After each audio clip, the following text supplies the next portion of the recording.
এই মৌসুম শুরুর আগে যদি আপনাকে বলা হতো লা লিগায় এবার কে শিরোপা জিতবে, আপনি হয়তো রিয়াল মাদ্রিদের নামটা একটু চিন্তা ভাবনা করে বলেও দিতে পারেন। গত মৌসুমে দারুণভাবে লা লিগা জেতার পর তারা কিলিয়ান এমবাপ্পেকে নিয়ে এসেছিল, কিন্তু লা লিগা তাদের জন্য যতটা সহজ তারা ভেবেছিল ততটা সহজ হচ্ছে না। এখনো লা লিগায় তারা পয়েন্ট তালিকায় সবার ওপরে, কিন্তু ঘাড়ের ওপর নিঃশ্বাস ফেলছে অ্যাটলেটিকো এবং বার্সেলোনা তো আছেই। তাই লা লিগার এই মিড অবস্থায় যখন মৌসুমের প্রায় অর্ধেকটা শেষ হয়েছে তখন দারুণভাবে পয়েন্ট টেবিলে একটা ব্যালেন্স আমরা দেখতে পাচ্ছি, কিন্তু মৌসুম শেষে আসলে লা লিগার পয়েন্ট টেবিলটা কেমন হবে সেটাই এই ভিডিওতে বোঝার চেষ্টা করব। আমি অমলান মুস্তাকিম হোসেন এবং আমার সঙ্গে আছেন আজমাইন রাফিন। সবাইকে স্বাগত লা লিগার মিড সিজন প্রেডিকশন টেবিলে। প্রথমে আমরা একটু পয়েন্ট টেবিলে চলে যেতে চাই রাফিন। পয়েন্ট টেবিলে আপনারা এই মুহূর্তে স্ক্রিনে দেখতে পাচ্ছেন সবার ওপরে রিয়াল মাদ্রিদ, তবে তারা ম্যাচ খেলেছে একটি বেশি অ্যাটলেটিকোর চেয়ে, এবং অ্যাটলেটিকো সর্বশেষ আমরা জানি তারা ক্রিসমাস ব্রেকে গিয়েছিল সবচেয়ে ওপরে থেকে। এরপর রিয়াল মাদ্রিদ আমরা নতুন বছর আমরা দেখেছি একটা ম্যাচ জিতে আবার তারা লা লিগার পয়েন্ট তালিকায় শীর্ষে উঠে এসেছে, কিন্তু ব্যবধানটা খুবই কম। এবং অ্যাটলেটিকো যদি পরের ম্যাচটা জেতে তাহলে আমরা দেখতে পাচ্ছি তারা কিন্তু আবারও পয়েন্ট তালিকার ওপরে চলে যেতে পারে। এবং বার্সেলোনার কথাটা দেখতেই পাচ্ছেন, বার্সেলোনা এই মুহূর্তে স্ক্রিনে দেখতে পাচ্ছেন 38 পয়েন্ট বার্সেলোনার, 19টি ম্যাচ তারা খেলেছে। এবং এরপরে অ্যাথলেটিক ক্লাব 36 পয়েন্ট নিয়ে তারা আছে 4 নম্বরে, অ্যাথলেটিক বিলবাও। সো প্রথমেই যদি আমরা একটু রাফিনের কাছে আসতে চাই, যে এই তো গেল হচ্ছে টপ 4-এর অবস্থা, এরপর আমাদের পরের পয়েন্ট টেবিলগুলো লা লিগাতে তাদের আসলে কি অবস্থা? এক্স্যাক্টলি, টপ 4-এর অবস্থাটা তো আমরা শুনিয়ে নিলাম। এরপরে 5 থেকে মোটামুটি 14 নম্বর পর্যন্ত একটা খুবই কম্প্যাক্ট অবস্থায় রয়েছে এই মুহূর্তে লা লিগাতে। 5 নম্বরে রয়েছে ভিয়ারিয়াল 18 ম্যাচে 30 পয়েন্ট নিয়ে, এবং এই মুহূর্তেই তারা ইউরোপা লিগের যে স্পট লা লিগা থেকে সেইটার জন্যই তারা লড়াই করছে। এরপরে মায়োরকা রয়েছে তারা পয়েন্ট টেবিলে 6, 19 ম্যাচে তাদেরও সংগ্রহ 30 পয়েন্ট। 7 থেকে 14 এই দলগুলোর মধ্যে ব্যবধান মাত্র 3 পয়েন্টের, অর্থাৎ 7 নম্বরে থাকা রিয়াল সোসিয়েদাদ 18 ম্যাচে 25 পয়েন্ট অর্জন করেছে। এই 18 ম্যাচে 25 পয়েন্ট এইটা অর্জন করেছে জিরোনা, রিয়াল বেটিস এবং ওসাসুনাও, অর্থাৎ 7 থেকে 10 এই 4টা দলের পয়েন্ট এবং ম্যাচ খেলার সংখ্যা দুটোই কিন্তু সমান। এরপরে যদি আমরা আসি 11, 12, 13, 14 নম্বরে, সেক্ষেত্রে সেল্টা ভিগো, রায়ো ভায়েকানো, লাস পালমাস এবং সেভিয়া অবস্থান করছে যথাক্রমে 24, 22, 22 এবং 22 পয়েন্ট নিয়ে। অর্থাৎ আমরা যদি বলি ইউরোপা লিগ বা কনফারেন্স লিগের স্পটের জন্য একটা দারুণ হাড্ডাহাড্ডি লড়াই কিন্তু চলছে লা লিগাতে, এবং অবশ্যই একটা চমৎকার অবস্থা রয়েছে লা লিগার মিড যে অবস্থাগুলোতে, টেবিলের মাঝখানের অবস্থায়, সেখানে একটা দারুণ উত্তেজনাপূর্ণ অবস্থা কিন্তু এই মুহূর্তে বিরাজ করছে। অবশ্যই আমরা সরাসরি এখন টপ 4 প্রেডিকশনে চলে যেতে চাই, যেটা হয়তো এই ভিডিও সবচেয়ে বড় আকর্ষণ হবে। লা লিগায় যদিও আমরা চ্যাম্পিয়ন্স লিগে গত মৌসুমে আমরা দেখেছি কোএফিসিয়েন্টের জন্য লা লিগায় আসলে 5টা টিমও খেলতে দেখেছি আমরা একটা সময়, কিন্তু এই মুহূর্তে লা লিগার যে কোএফিসিয়েন্ট সেখানে হয়তো আপাতত 4টা টিম জায়গা পাবে, তবে 5টাও পেয়ে যেতে পারে যদি এই চ্যাম্পিয়ন্স লিগে বার্সেলোনা বা রিয়াল বা অ্যাটলেটিকোর কেউ, এমনকি জিরোনাও যাদের কেউ যদি খুব ভালো করে ফেলে, সেক্ষেত্রে লা লিগার 5টা টিম আনা সম্ভব। তবে আপাতত আমরা 4টা টিম ধরে প্রেডিক্ট করতে চাই, টপ 4 প্রেডিকশন করতে চাই যারা চ্যাম্পিয়ন্স লিগে নিশ্চিতভাবেই খেলবে। সো সবচেয়ে কঠিন অবশ্যই প্রথম জায়গাটা প্রেডিক্ট করা। সো আমি আগে আমার প্রেডিকশনটা একটু করে নিতে চাই। 1 থেকে 4 লা লিগাকে সবসময় আমরা বলি 2 হর্স রেস। অনেক দিন ধরে লা লিগাতে আমরা দেখেছি রিয়াল এবং বার্সা জিতছে, তবে একটা জিনিস একটু মনে করিয়ে দিতে চাই, অ্যাটলেটিকো মাদ্রিদের ডিয়েগো সিমিওনের কোচ হওয়ার পর লা লিগা জয়ের কীর্তি কিন্তু একাধিকবার আছে।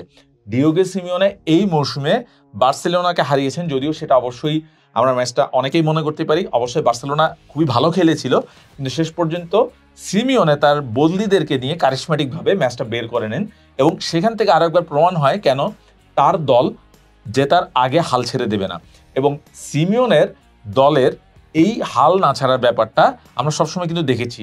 সিমিওনের দায়িত্ব নেওয়ার পর থেকে লা লিগা আর 2 হর্স রেস ঠিক আক্ষরিক অর্থে নেই, অনেকটা 3 হর্স রেস হয়ে গেছে। হ্যাঁ, তাদের হয়তো আরো কিছু শিরোপা হয়তো প্রাপ্য ছিল, শেষ পর্যন্ত সেটা তারা পায়নি।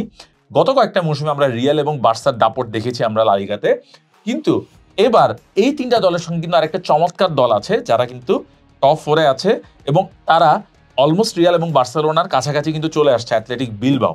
সো তাদেরকে নিয়ে আসলে অনেক কিছু জানার আছে, হয়তো আমরা কোনো একটা ভিডিওতে তাদেরকে নিয়ে ডিটেল আলোচনা করব। সো রাফিনকে প্রথমেই অনুরোধ করতে চাই যে আপনার টপ 4 কেমন হবে আসলে? অবশ্যই আমি যদি একেবারে শুরু থেকেই শুরু করি, অর্থাৎ পয়েন্ট টেবিলের একদম শুরুর অবস্থানে আমি রাখছি অ্যাটলেটিকো মাদ্রিদকেই। তাদের চমৎকার স্কোয়াড ডেপথ এবং কারেন্ট যে ফর্ম রয়েছে দুটাই এই মুহূর্তে অসাধারণ। স্কোয়াড ডেপথের কথাই যদি প্রথমে বলি, যদি তাদের ফরওয়ার্ড লাইনটার দিকেই আমরা তাকাই, আন্তোয়ান গ্রিজমান এবং হুলিয়ান আলভারেজ, দুজন বিশ্বকাপ জয়ী খেলোয়াড়, তাদের শুরুটা করছেন একেবারে তাদের একাদশের সামনের অবস্থানে থেকে, এবং তাদের বদলি হিসেবে নামছেন আলেকজান্ডার সরলথ এবং আনহেল কোরিয়া। দুজনেই কিন্তু বদলি হিসেবে নেমে খুব ভালো করছেন। আনহেল কোরিয়া একেবারে শেষ মুহূর্তে গোল করে রিয়ালের বিপক্ষে একটা ড্র এনে দিলেন, সরলথ শেষ মুহূর্তে গোল করে বার্সার বিপক্ষে জয় এনে দিলেন, এবং এই আটলেটিকো মাদ্রিদের যে স্কোয়াড ডেপথ সেটা কিন্তু মিডফিল্ড এবং ডিফেন্সের দিকেও আছে খুব ভালোভাবেই, এবং এই কারণেই তারা কিন্তু চ্যাম্পিয়ন্স লিগে যেমন ভালো করছে, একই সাথে লা লিগাতেও তারা এই মুহূর্তে একেবারে পয়েন্ট টেবিলের টপ 2 এর মধ্যেই রয়েছে, এবং খুব ভালো সম্ভাবনা রয়েছে যে তারা হয়তো শেষ পর্যন্ত সেকেন্ড। তাহলে কে এর মুহূর্তে আমার মনে হচ্ছে রিয়াল মাদ্রিদই তার পয়েন্ট টেবিলের সেকেন্ডে থাকতে পারে। একটা ব্যাপার হচ্ছে তাদের স্কোয়াড ডেপথ একটা খুব ভালো এই মুহূর্তে, যদি আমরা বিশেষ করে ফরওয়ার্ড এবং মিডফিল্ডের দিকে তাকাই, তারা এবং তাদের খেলোয়াড় বেশ ভালো ফর্মে আছে। কিলিয়ান এমবাপ্পে, ভিনিসিয়াস জুনিয়র, দুজন চমৎকার খেলোয়াড় রয়েছে তাদের একদম সামনের দিকে। আমি রিয়াল মাদ্রিদকে এই মুহূর্তে পয়েন্ট টেবিলে তাহলে আপনার 3 নম্বর কি বার্সেলোনা? 3 নম্বরে আমি রাখছি বার্সেলোনাকে। এর প্রথম কারণ হচ্ছে বার্সার কারেন্ট যে ফর্ম সেটা, সে 7 ম্যাচে লা লিগাতে মাত্র একটা ম্যাচ জিতেছে হ্যান্সি ফ্লিকের দল। এর বাইরে বার্সেলোনার বর্তমানে মাঠের বাইরের অবস্থা বেশ খারাপ। দানি ওলমো এবং পাও ভিক্টরের ভবিষ্যৎটা কি হবে সেটা নিয়ে একটা প্রশ্ন। পাশাপাশি ইনজুরির কারণে কিন্তু আন্দ্রেস ক্রিস্টেনসেন, মার্ক বেন্ডাল বা মার্ক-আন্দ্রে টের স্টেগেনকে কিন্তু বার্সেলোনা পাচ্ছে না অনেকদিন ধরেই। সে কারণে আমার মনে হচ্ছে যে বার্সা পয়েন্ট টেবিলে 3-এ থাকতে পারে। আর নাম্বার 4-এ আমি রাখছি অ্যাথলেটিক বিলবাওকে। এই মুহূর্তে তারা বেশ ভালো ফর্মে রয়েছে। শেষ 15টা ম্যাচ তারা আনবিটেন, যার মধ্যে 10টা জয় এবং 5টা ড্র। আনিস্তো ভালভার্দের ম্যাজিকটা বেশ ভালোভাবেই দেখা যাচ্ছে, তবে আমি তাদেরকে আসলে 4-এর উপরে রাখতে পারছি না। 4-এর উপরে রাখতে পারছেন না। আমি একটু চিন্তা করছিলাম বিলবাওর কি কোনো চান্স আছে কিনা আউটসাইড টপ 3-তে ঢুকে যাওয়ার। আমরা লা লিগায় দেখতে পেয়েছি টপ 3-তে ঢোকাটা কিন্তু খুবই কঠিন। অ্যাটলেটিকো, রিয়াল এবং বার্সার বাইরে হাতে গোনা কয়েকটি দল গত 10 বছরে আসলে টপ 3 ফিনিশ করতে পেরেছে। এই 3টা টিমকে আমরা সবসময় দেখেছি। জিরোনাকে আমরা দেখেছি চমকে দিয়ে অনেকটা সময় টেবিলের শীর্ষে থাকতে গত মৌসুমে, যদিও শেষ পর্যন্ত তারা আর টপে থাকতে পারেনি। অনেকটা সময় পর্যন্ত কিন্তু তারা ছিল। একটা সময় ভ্যালেন্সিয়াকে আমরা দেখেছি লা লিগা জিততে, একাধিকবার জিততে।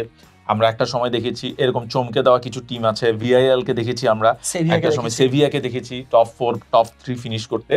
বাট আমার কাছে মনে হয় আমি একটু টপ 4 থেকে আসি আগে। আপনি যেহেতু টপ 4 দিয়ে শেষ করলেন, আমি বিলবাওকে টপ 4 ডেফিনেটলি দেখতে চাই, এবং আমি ওদেরকে উপরে দেখতে চাই আসলে। ইনফ্যাক্ট টপ 3 টপ 2 যদি নাও হয়, বাট সবকিছু কনসিডার করে, যেহেতু আরো কয়েকটা পয়েন্ট আছে, সামার ট্রান্সফার শুরু হয়েছে আমরা জানি জানুয়ারিতে।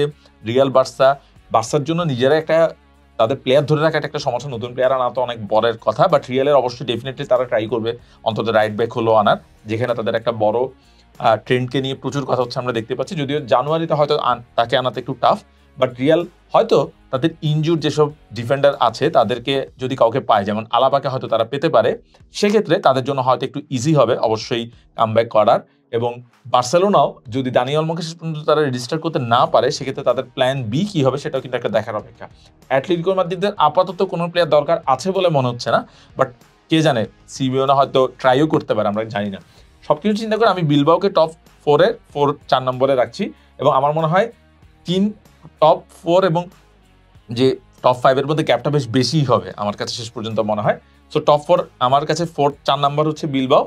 3 নম্বর আমি অ্যাটলেটিকোকেই রাখবো শেষ পর্যন্ত। আমার মনে হয় অ্যাটলেটিকো যত ভালোই হোক না কেন, তারা শেষ পর্যন্ত ওই মোমেন্টামটা তারা ধরে রাখতে পারবে না। একটা বড় কারণ, অ্যাটলেটিকোর আমরা বার্সেলোনা ম্যাচেও দেখেছি তাদেরকে অবশ্যই লাখটা ফেভার করেছে। সাব তাদের জন্য একটা বড় অস্ত্র, কিন্তু এই সাবের ম্যাজিক কতদিন চলবে সেটা নিয়ে আমার একটা ডাউট আছে। আমার মনে হয় তারা শেষ পর্যন্ত চালিয়ে যেতে পারবে না। আর একটা বড় কারণ চ্যাম্পিয়ন্স লিগের জন্য স্কোয়াড ডেপথ। চ্যাম্পিয়ন্স লিগ যতই সামনের দিকে আগাবে, তারা যদি নকআউটে ওঠে, এরপর আরো অনেকগুলো ম্যাচ আছে, এবং অবশ্যই কোপা ডেল রের অন্যান্য ম্যাচ তো আছেই। তো তখন স্কোয়াড ডেপথ একটা বড় ইস্যু হবে, যেটা হয়তো রিয়াল বার্সাকে আমি একটু হলেও এগিয়ে রাখবো আপাতত আর কি। বাট এরপরেও অ্যাটলেটিকো আমি 3 নম্বরে রাখছি। 2 নম্বরে আমি বার্সেলোনাকে রাখতে চাই। বার্সেলোনার ক্ষেত্রে আমি বার্সেলোনাকে টপেই রাখতাম। বার্সেলোনার আমরা যদি একটু অপটার একটা স্ট্যাট দেখি, তাহলে এক্সপেক্টেড পয়েন্টের হিসেবে বার্সেলোনা কিন্তু সবচেয়ে ওপরে থাকার কথা। বার্সেলোনা এখন পর্যন্ত লা লিগায় সবচেয়ে বেশি গোল দিয়েছে। বার্সেলোনা এখন পর্যন্ত লা লিগাতে সবচেয়ে বেশি এক্সপেক্টেড গোল দিয়েছে। তার মানে তারা সবচেয়ে বেশি সুযোগ তৈরি করেছে, সবচেয়ে টপ স্কোরার তাদের, ইনফ্যাক্ট টপ 2 স্কোরারও তাদের। সো বার্সেলোনার সবকিছু মিলে আমরা অ্যাটলেটিকোর ম্যাচটা যদি দেখি, সেই ম্যাচে অন্তত 4-5 গোল তাদের করার কথাই ছিল, কিন্তু তারা পারেনি। তারা সুযোগ কাজে লাগাতে না পারার ব্যর্থতা দিয়ে তারা কিন্তু টেবিলের 3 নম্বরে চলে এসেছে। আমার মনে হয় লামিন ইয়ামাল যদি ফিট থাকে, তাদের জন্য টপ 2 তো ইনফ্যাক্ট টপ ফিনিশ করাটাও আমি তাদেরকে টপে রাখছি না একটা মাত্র কারণে, সেটা হচ্ছে হান্সি ফ্লিকের যে স্ট্র্যাটেজি, সেটা হচ্ছে প্রচুর অ্যাগ্রেসিভ ফুটবল, প্রেসিং ফুটবল, যেটা মৌসুমের শেষের দিকে এসে এই ধরনের দলগুলো একটু, আমি যেটা আগেও আমরা অবজার্ভ করেছি, তাদের দলগুলো একটু অনেক সময় একটু লেথার্জিক হয়ে যায়। সেক্ষেত্রে বার্সেলোনা হয়তো একটু মোমেন্টাম হারাতে পারে কিনা, একটু ইনজুরির প্রবলেম হতে পারে কিনা, সেটা একটা বড় কনসার্ন। আমি সেজন্য বার্সেলোনাকে আমি 2তে রাখছি, রিয়াল মাদ্রিদকে আমি টপে রাখছি। এতক্ষণে হয়তো বুঝে গেছেন রিয়াল মাদ্রিদকে আমি টপে রাখছি একটা বড় কারণ, সেটা হচ্ছে জানুয়ারি ট্রান্সফার উইন্ডোতে তারা ডেফিনেটলি তাদের যে প্লেয়ারদের ইনজুরি ছিল সেটা করা ট্রাই করবে, এবং রিয়াল মাদ্রিদকে আমরা আগেও দেখেছি মৌসুমের শেষ দিকে এসে তারা সবসময় ভয়ঙ্কর হয়ে ওঠে, এবং চ্যাম্পিয়ন্স লিগও আমরা দেখেছি গত মৌসুমে যখন চ্যাম্পিয়ন্স লিগে তাদেরকে বলছিল সিটির সঙ্গে তারা হয়তো অতটা ভালো করতে পারবে না, কিন্তু লাস্ট দিকে এসে তারা সবসময় মোমেন্টাম পিক করে, এবং সেই মোমেন্টামেই তারা আসলে অনেকগুলো এর আগে লালিগাতে আমরা দেখেছি তাদের লাস্ট দিকের মোমেন্টামের জন্য তারা লালিগা জিতে যায়। সো আমি এখন পর্যন্ত যে অবস্থা সবকিছু মিলে আমার কাছে মনে হচ্ছে রিয়াল মাদ্রিদ যেভাবে চেয়েছিল সেরকম শুরু হয়নি, এমবাপে হয়তো অতটা ভালো করতে পারছে না, কিন্তু ওভারঅল এই হচ্ছে আমার টপ 4। এখন আমরা একটু টপ একদম সংক্ষেপ করে আমরা যদি একটু মনে করে দিতে চাই, টপ 5-এর 5 নম্বর টিমটি ইউরোপা লিগ খেলবে, এবং সেক্ষেত্রে কোপা ডেল রে জয়ী টিমটিও কিন্তু আমরা জানি যে ইউরোপা লিগ খেলতে পারে। আর যদি কোপা ডেল রে জয়ী টিম এর মধ্যে টপ 4-এ অটোমেটিক কোয়ালিফাই করে ফেলে চ্যাম্পিয়ন্স লিগের জন্য, সেক্ষেত্রে নাম্বার 6 টিম আসবে। সেক্ষেত্রে রাফিনের টপ 5 মানে পঞ্চম এবং ষষ্ঠ দল আসলে কারা হবে?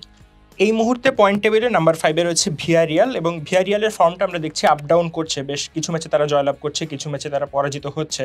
তো আমি ভিয়ারিয়ালকে আসলে নাম্বার 5-এ রাখছি। এর সাথে এই মুহূর্তে নাম্বার 7-এ থাকা রিয়াল সোসিয়েদাদকে আমি রাখছি নাম্বার 6-এ, অর্থাৎ ইউরোপা লিগের পজিশনে আমি তাদেরকে এই মুহূর্তে ধরে নিচ্ছি। এর একটা অন্যতম কারণ হচ্ছে সোসিয়েদাদের স্কোয়াডটাও বেশ ভালো, মিকেল ওয়ারেজাবাল আছেন, সেক্ষেত্রে আরও আছেন তাকেফুসো কুবো, আরও বেশ কয়েকজন ভালো খেলোয়াড় রয়েছেন, এবং তাদের বর্তমান ফর্মটাও বেশ ভালোই চলছে আমরা বলতে পারি। এর সাথে অভিজ্ঞতার একটা ব্যাপার রয়েছে, তারা যেহেতু ইউরোপা লিগে এর আগেও খেলেছে। সব মিলিয়ে আমার মনে হচ্ছে টপ 5-6 অর্থাৎ নাম্বার 5 এবং 6-এ ভিয়ারিয়াল এবং রিয়াল সোসিয়েদাদই থাকতে পারে। আমি জাস্ট একটু সংক্ষেপ করে বলি, নাম্বার 5 থেকে বা 14 পর্যন্ত আমরা দেখেছি খুবই টাইট শিডিউল, যে কোনো কিছু হয়ে যেতে পারে পয়েন্ট টেবিলে। আমি ভিয়ারিয়ালকে নাম্বার 5-এ রাখবো, তবে নাম্বার 6-এ আমি রাখবো হচ্ছে লাস পালমাসকে। তাদের রিসেন্ট ফর্মটা দেখলাম বেশ ভালো, এবং আমার মনে হয় তারা চমকে দিতে পারে। এটা একটু আসলে আউটসাইড বেট, কারণ যে কোনো কিছু হয়ে যেতে পারে। নাম্বার 7-এ কাকে রাখছেন আপনি? নাম্বার 7-এ আমি রেখেছি এক্ষেত্রে সেভিয়াকে। নাম্বার 14-এ তারা এই মুহূর্তে থাকলেও তাদের যা বর্তমান ফর্ম এবং তার সাথে তাদের অভিজ্ঞতার যে ব্যাপারটা, তারা ইউরোপা লিগে একটা সময় বেশ ভালোই রাজত্ব করেছে। সময়ের সাথে সাথে তাদের এই মুহূর্তে স্কোয়াডের অবস্থাটা খুব একটা ভালো নয়, তবে অভিজ্ঞতা এবং অন্যান্য বিষয়গুলো বিবেচনা করে আমার মনে হচ্ছে নাম্বার 7 অর্থাৎ কনফারেন্স লিগের জন্য সেভিয়া একটা ভালো। আর নাম্বার 7-এ আমি রাখছি রিয়াল সোসিয়েদাদকে, সেটা নিয়ে তো রাফিন বলে দিল। আমরা একটু এখন টপ স্কোরারের প্রেডিকশনে চলে যেতে চাই। টপ স্কোরার হিসেবে সবার উপর আছে রবার্ট লেভানডোভস্কি। আমরা জানি এর মধ্যেই 16টি গোল তিনি করে ফেলেছেন। এরপর আমরা দেখতে পাচ্ছি রাফিনহা আছেন, এর বাইরে আরো বেশ কয়েকজন প্লেয়ার আছেন। তো আপনার কি মনে হয় রাফিন, টপ স্কোরার হিসেবে কি লেভানডোভস্কি ফিনিশ করবে নাকি অন্য কারো চান্স থাকতে পারে? রবার্ট লেভানডোভস্কি এই পর্যন্ত 16টা গোল করেছেন, এরপর রাফিনহা রয়েছেন 11টা গোল নিয়ে। এছাড়া রিয়াল মাদ্রিদের কিলিয়ান এমবাপে এবং ভিনিসিয়াস জুনিয়র তারাও কিন্তু রয়েছেন যথাক্রমে 10টা এবং 8টা করে গোল নিয়ে। তো এক্ষেত্রে একটা বিষয় হচ্ছে রবার্ট লেভানডোভস্কি 16টা গোল করেছেন, তার সামনে কিন্তু অনেক বেশি সুযোগ তৈরি হচ্ছে। আমরা দেখছিলাম অপটার একটা হিসাবে 17.something হচ্ছে রবার্ট লেভানডোভস্কির এক্সপেক্টেড গোল, অর্থাৎ এক্সপেক্টেড গোলের চেয়ে তিনি কিন্তু এই মুহূর্তে কম গোল স্কোর করছেন, এবং তার ফিনিশিংয়ের যে দুর্বলতা রিসেন্টলি আমরা খেয়াল করলাম সেটাও আসলে বার্সেলোনাকে বেশ ভোগাচ্ছে। তবে তারপর আমার মনে হয় রবার্ট লেভানডোভস্কি শেষ পর্যন্ত পিচিচি জয়ের দৌড়ে সবার চেয়ে এগিয়ে থাকবেন, এবং সেক্ষেত্রে তারপরে হয়তো কিলিয়ান এমবাপে কিংবা রাফিনহা, ভিনিসিয়াস জুনিয়র তারা তারপরে অবস্থান করবেন। আমারও এক্স্যাক্টলি তাই মনে হয়। লেভানডোভস্কি এই মুহূর্তে যেখানে আছেন তাকে পেরিয়ে যাওয়াটা হয়তো কারোর জন্য কঠিন হবে, তবে যদি কেউ পেরিয়ে যেতে পারে সেক্ষেত্রে আমি অবশ্যই এমবাপের নাম বলবো। এমবাপে কোনো একটা জায়গায় লা লিগাতে আমার মনে হয় তিনি প্রচুর মোমেন্টামটা এমন জায়গায় নেবেন সেখানে আসলে তিনি 2 গোল 3 গোল করে ফেলতে পারেন ম্যাচে। তো সেক্ষেত্রে আমার কাছে মনে হচ্ছে এমবাপের একটা আউটসাইড চান্স আছে যে আমি যদি বলি যে লা লিগার পিচিসি ট্রফি জিতে যাওয়ার। যেহেতু আমি রিয়াল মাদ্রিদকে চ্যাম্পিয়ন হচ্ছে, সেক্ষেত্রে অবশ্যই এমবাপে বা ভিনিসিয়াসকে গোল করা সেই কাজটা নিতেই হবে। সো এই হচ্ছে মোটামুটি আমাদের প্রেডিকশন। দর্শক আপনাদের প্রেডিকশন জানিয়ে দিতে পারেন মন্তব্যের ঘরে। লা লিগার চ্যাম্পিয়ন কি হবে, রানার আপ কি হবে, থার্ড বা ফোর্থ কি হবে, সবকিছু নিয়ে আপনাদের প্রেডিকশন জানতে চাই আমরা। মৌসুম শেষে আমরা মিলিয়ে দেখতে চাই কার প্রেডিকশন মিলেছে, আমার নাকি আজমাইনের নাকি আপনাদের কারো। সো ততক্ষণ পর্যন্ত একটু ধৈর্য ধরে আমাদের সাথে থাকুন, দেখা যাক মৌসুমের পর আমরা নতুন কিছু নিয়ে আসতে পারি কিনা।